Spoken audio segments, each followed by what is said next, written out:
মানবতা বিরোধী অপরাধের অভিযোগে সাবেক প্রধানমন্ত্রী শেখ হাসিনাকে ফেরত পাঠাতে ভারতের কাছে চিঠি পাঠিয়েছে বাংলাদেশ। পররাষ্ট্র উপদেষ্টা মোহাম্মদ তৌহিদ হোসেন সাংবাদিকদের এ তথ্য জানান। সকালে স্বরাষ্ট্র উপদেষ্টা লেফটেন্যান্ট জেনারেল অবসরপ্রাপ্ত মোহাম্মদ জাহাঙ্গীর আলম চৌধুরীও একই কথা জানিয়েছেন।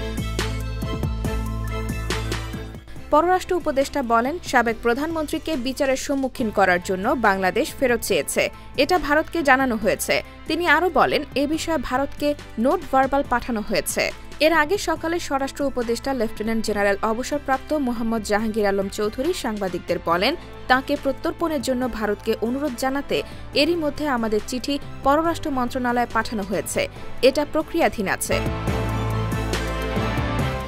আন্তর্জাতিক অপরাধ ট্রাইব্যুনালে শেখ হাসিনার বিরুদ্ধে গণ-অভ্যুত্থানের সময় হত্যাকাণ্ড, গত ১৬ বছরে গুম, ক্রসফায়ার, পিলখানা হত্যাকাণ্ড এবং মতিঝিলের শাপলা চত্বরে হেফাজতে ইসলামের সমাবেশে হত্যাকাণ্ড, মোটা দাগে এই কয়টি মানবতা বিরোধী অপরাধের অভিযোগ এসেছে।